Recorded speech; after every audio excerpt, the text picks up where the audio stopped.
de desesperanza en buena parte de la sociedad, porque la situación que estamos atravesando en el país, en el mundo también, ¿no? Pero especialmente en el país, con esta violencia exacerbada, nos debe mover a reflexionar. ¿Cuál es su sentir en ese respecto?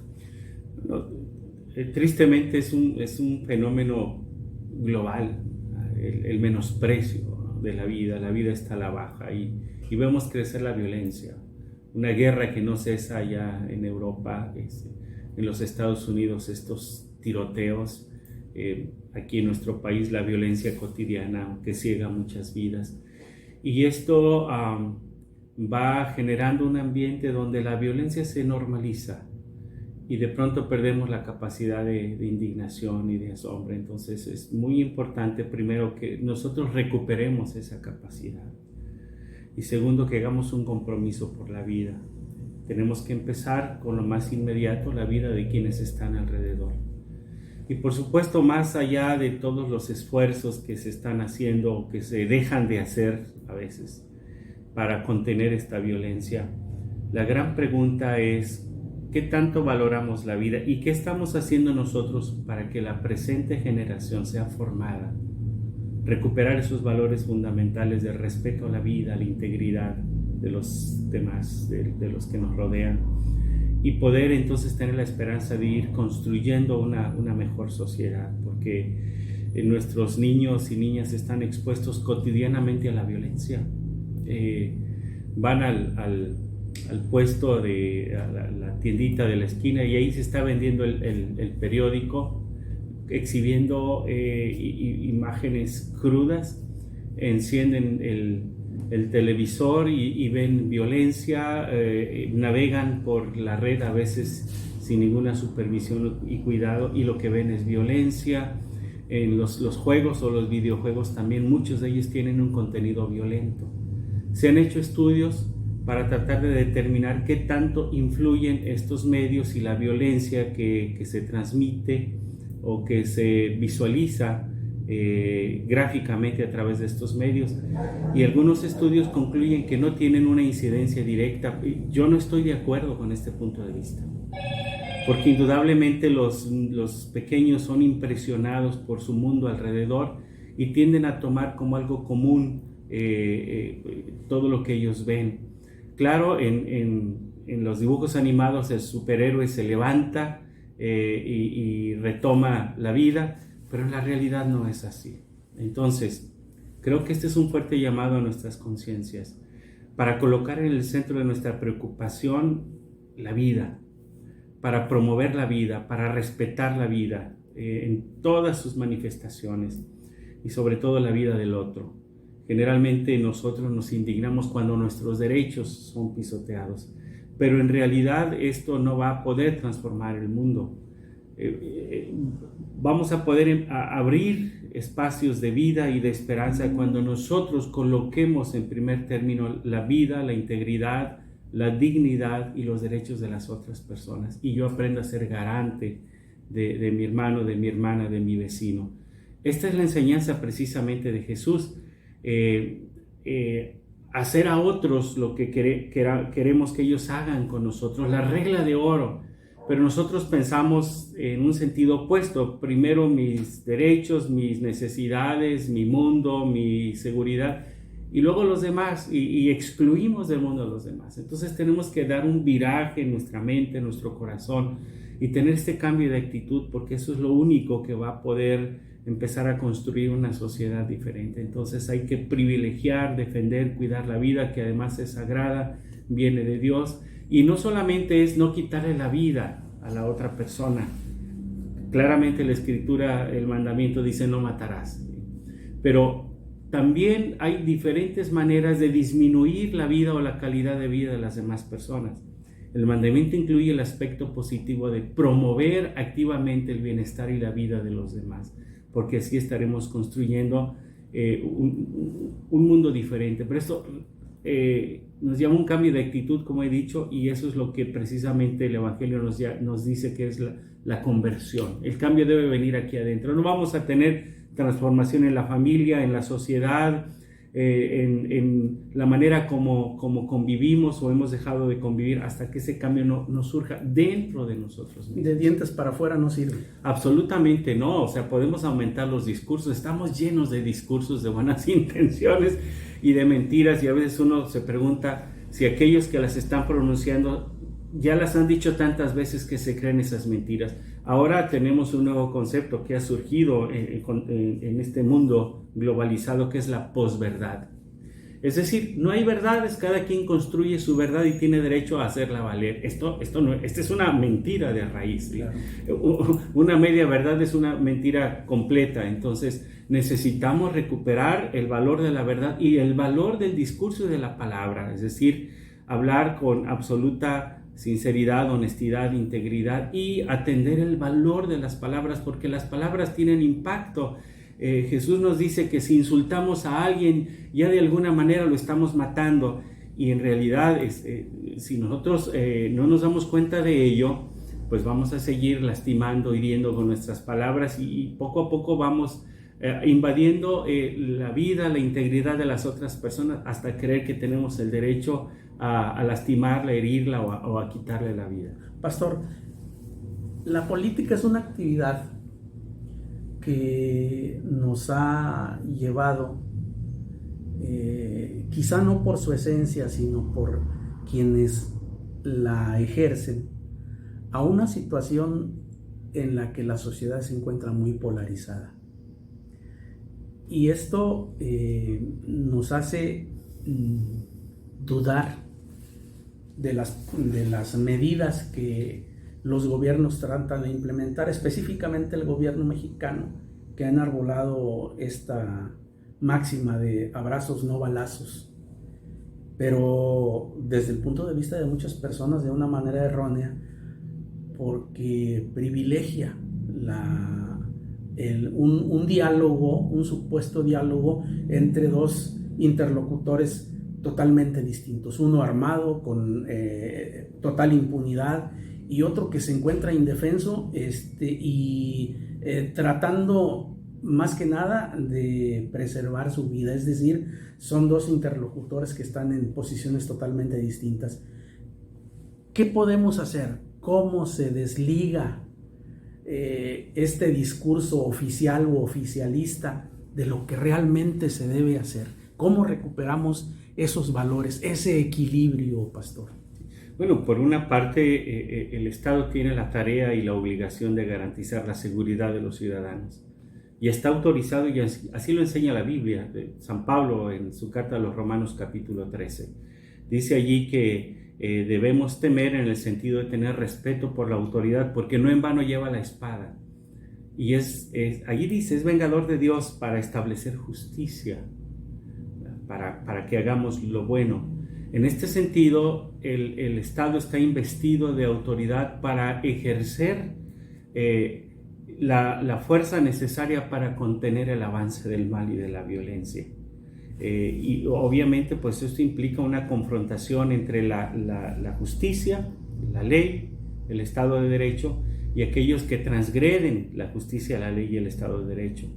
No es una tarea sencilla. Los grupos criminales se dejaron crecer extraordinariamente, y la raíz no solamente es que estos grupos crecieron per se o por sí mismos, sino que hubo una complicidad y hubo una corrupción que permeó las más altas esferas de nuestra sociedad, y ahora erradicar ese cáncer es tan difícil. Entonces, por un lado, la tarea del gobierno de garantizar la seguridad de los ciudadanos, pero por otro lado también la tarea nuestra de empezar a construir una sociedad basada en los valores del respeto, la dignidad y los derechos de las demás personas. Desde luego la población pues se siente inerme frente a estas circunstancias, pero aquí es donde tenemos que considerar que todos los ciudadanos de buena voluntad deben unirse. Vivimos muy aislados, somos como pequeñas islas. Las colonias, las calles, en la medida en que establecemos relaciones de amistad y de confianza, podemos ir construyendo espacios que promuevan la paz, la sana convivencia, la buena convivencia y la protección unos de otros, porque si estamos esperando a que llegue un gobernante que resuelva todos los problemas del país y no nos demos cuenta de la tarea que nosotros también tenemos como ciudadanos de construir la sociedad desde el hogar y a los alrededores, entonces vamos a quedarnos en esa espera indefinida en la que nuestro país tiene aguardando hace muchísimo tiempo. La nueva sociedad tenemos que empezar a construir nosotros, privilegiando la verdad, la integridad, las buenas relaciones, la convivencia, el respeto y finalmente la disposición servicial y el amor, porque no hay otro camino para construir una sociedad distinta. Y en esa medida nosotros iremos empujando un cambio, una transformación social que pueda llegar incluso a los gobernantes de tal manera que respondan a las necesidades y las exigencias de la población y de las necesidades de la población en general. Hay muchos temas pendientes dentro de la agenda de nuestros gobernantes, pero pues tenemos que irlo construyendo porque, como ya he dicho, no nos indignamos hasta que la injusticia o el mal nos alcanza. Entonces necesitamos preocuparnos, mirar más allá de nuestro propio entorno y juntos ir construyendo una mejor sociedad en cualquiera que sea el espacio donde nos desenvolvemos profesional, en el ambiente educativo que tanto necesitamos fortalecer, en el ambiente laboral, las industrias, en fin. Entonces tiene que haber conciencia. En las instituciones, por ejemplo, de salud, me doy cuenta que muchas veces el problema no es tanto de presupuesto, sino de tener una actitud de servicio y preocuparse realmente por la gente. Vemos personas que van y vienen buscando los servicios de salud y los recursos ahí están, y a veces incluso se gasta y se invierte más porque no se administra adecuadamente y porque falta conciencia, un sentido de responsabilidad, de honestidad, de integridad y preocupación por la gente. Es cuestión nada más de darnos cuenta que nosotros somos los que podemos estar del otro lado. Es decir, en pocas palabras, corríjame si estoy mal, pastor, tenemos que poner como sociedad la parte que nos corresponde, porque un caudillo ya no es suficiente para componer las cosas. ¿Estoy bien? Definitivamente sí. Yo creo que el único salvador de la humanidad es nuestro Señor Jesucristo. Y caudillismos y posturas absolutas a favor o en contra, eso ya no nos ayuda. Este país ha esperado mucho y yo creo que tenemos que ir construyendo la nación, tenemos que ir construyendo el país, y eso es tarea de todos, porque es muy fácil también decir, bueno, pues es que tal institución o tal gobernante no cumple con su función, ¿por qué voy a cumplir yo? Yo espero que lo haga, pero yo no me comprometo como ciudadano. Podemos hacer mucho como ciudadanos, conducir amablemente en las calles, cuidar el entorno que nos rodea, es la naturaleza, sobre todo educar, formar en los valores, formar personas íntegras, diferentes a las que ahora parecen dominar pues la escena, ¿no? de nacional, la escena aquí en nuestro país. Entonces, definitivamente que es una tarea de todos y todos podemos hacer algo, nada más que nosotros nos hemos dormido. Me acuerdo de un poema de León Felipe que dice: quiero un signo, ya no quiero más sueños, no quiero que me cuenten más cuentos. Y ese signo sencillamente es la huella que vamos dejando mientras caminamos y andamos. Yo tengo una tarea, tengo una responsabilidad como padre de familia, como esposo, como hijo, como vecino, como miembro de una comunidad religiosa y mucho más, que trata de influir positivamente en los valores y en la fe de las personas. Quizá perdimos la noción o el conocimiento de que esas pequeñas cosas son las que hacen las grandes obras. Así es. Desde luego, creo, por ejemplo, que los valores patrios ya se han dejado de enseñar.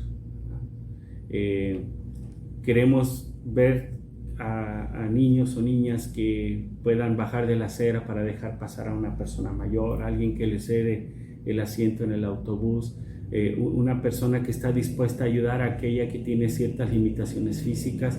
Parecen acciones que no son tan importantes, pero en eso radica la esencia de construir a la personalidad humana sobre valores fundamentales, la integridad, la decencia, la honestidad. No somos seres perfectos, pero podemos crecer y aprender. La vida no nos exige perfección, solo que crezcamos, decía un gran pensador.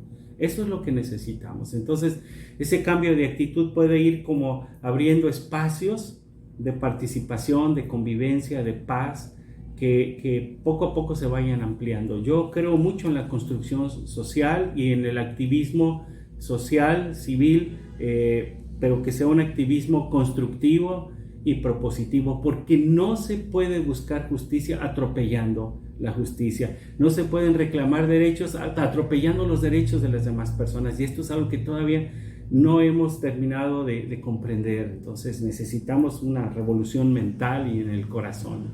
Y bueno, el Evangelio habla de conversión, de cambio, de transformación desde lo profundo del ser.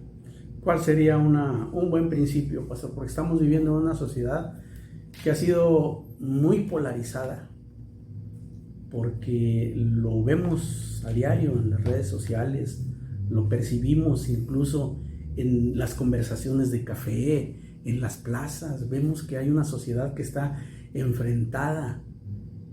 ¿Con qué empezamos? ¿Cuál es el primer paso que podemos dar, independientemente de aplicar, como usted bien nos señala, las enseñanzas cristianas?